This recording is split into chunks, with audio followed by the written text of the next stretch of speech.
What is up guys, it is Ross, and welcome back to another Mario Kart Wii Limitless Vehicle Showcase and Developer Commentary. In this episode we will be covering the Standard Bike L.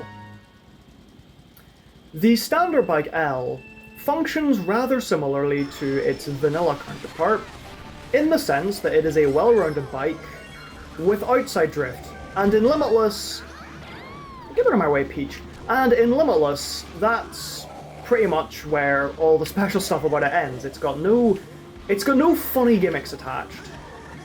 It's just a well-rounded outside drift bike that has regular outwards driftingness. That was a very awkward way to end that sentence. The Standard Bike L's role in Limitless is a pretty important one though, despite its simplicity. Basically, the standard bikes in Mario Kart Wii Limitless teach players the different drifting styles in Mario Kart Wii. Standard Bike L, as you could probably surmise, teaches players about outside drift. Standard Bike S has inside drift, and Standard Bike M has outside drift, but it attacks turns sharper. It has a lower drift angle, so it kind of emulates the hybrid drift found in Mario Kart 8 and Mario Kart 8 Deluxe. And so the Standard Bike L having outside drift is kind of cool because it sets it apart from the other outside drifting heavyweight bikes. Let's see, we've got the Wario bike, which is just defined by its obesity and also the fact that it's pretty fast for a vehicle that should be a 600-pound Lifestar.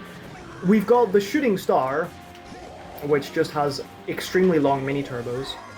And we have the Phantom, which is less of a well-rounded ODB and more of a vanilla Shooting Star analog that has stats reminiscent to Flame Runner. So of those vehicles, Standard Bike L is really the only one that has favourable stats for mid-pack conditions. It has, I think among all heavyweight bikes, it has the highest acceleration, the highest off-road, and the highest handling, which is kind of crazy for a vehicle that is really supposed to be average in all of its stats. But honestly, I quite like this because, as I've stated, none of the other heavyweight bikes really specialise in pack play. Well, maybe the Wario bike does with its weight stat, but its maneuverability and acceleration are still mediocre.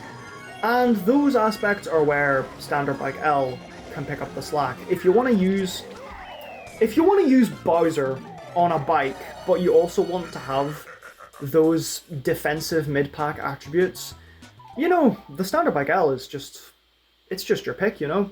And also, having a slimmer hitbox than other heavyweight bikes enforces this, because it can maneuver around items, and it can do so more effectively with a smaller hitbox. Now, even though the Standard Bike L has a really good defensive profile, it will kind of be relying on that, because its top speed is slower than the Flame Runner.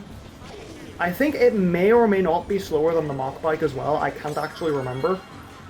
And its mini-turbo is 40 frames, I think, which by this mod standards is very mediocre. Like, I think it's firmly on the lower end regarding bike mini-turbo durations.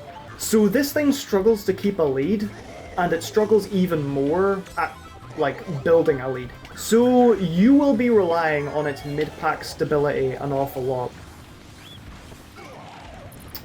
In those circumstances though, its solid weight, good physics, strong handling, and good acceleration by all accounts can help it out.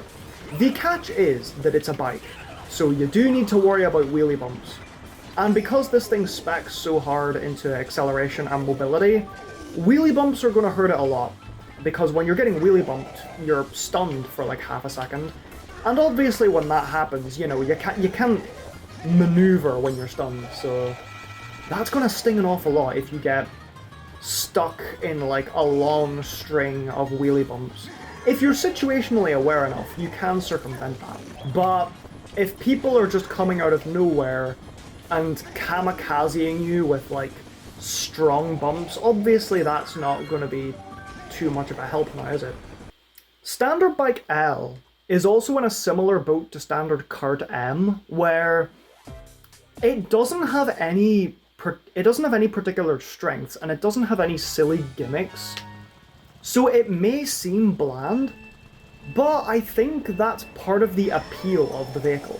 It basically makes it so that you can enjoy a no-frills experience on an outward drifting bike.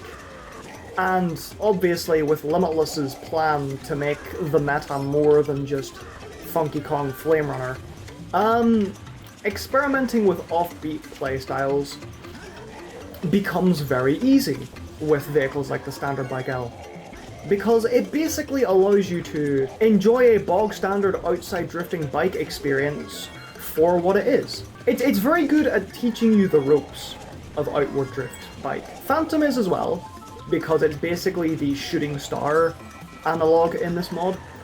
But if you're struggling to get a grip with the Phantom and its sort of glass cannon nature, perhaps Standard Bike L and its status as a defensive stone wall would help you. You know, it would help you out, it would help you learn the ropes. And who knows, the maneuverability and acceleration being so important means that Standard Bike L, despite its speed weaknesses, would have a genuine place in the meta. Say you're fed up of taking hits, just switch to this thing. Just switch to this thing and let its rebounding capabilities shore up your disadvantages. Why is there an active green shell here? Like, it just cracked, but like, that was a bit worrying. That was a Herobrine sighting, if I've ever seen one. I'm going to do the cut again, and I'm probably going to get target shocked for my troubles, but you know, it'll be worth it anyway. It'll make good content. If I win, I make the shortcut. If I lose, it's good content, so it's a win-win, folks. I don't like how I made that shortcut because my hop didn't come out, but you know what, we'll take it. I guess that's a good segue into Standard Bike L's stability in terms of physics. It doesn't get much airtime off of ramps, which I guess kind of shores up its speed weakness on tracks like, off the top of my head, Darkness Temple, where ramps are everywhere. Or a track like Windy Whirl, where you spend more time in the air than you do on the thickened ground, you know? Hey, speaking of ramps, Midnight Museum, quite a fun track to play on bike, in my opinion. You have that strat, which I failed spectacularly, but you know. It's, 3 laps, I can always redeem myself. There's a cool little strat you can do where you do a double trick, but I failed it. When you land it, though, it's super satisfying, but it is very inconsistent.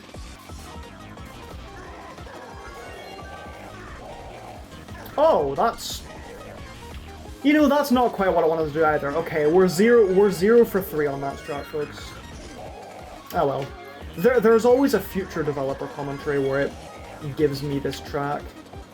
I think this is the first time I've actually played this track in one of these videos. I could be misremembering though, who knows. It has been nearly a month.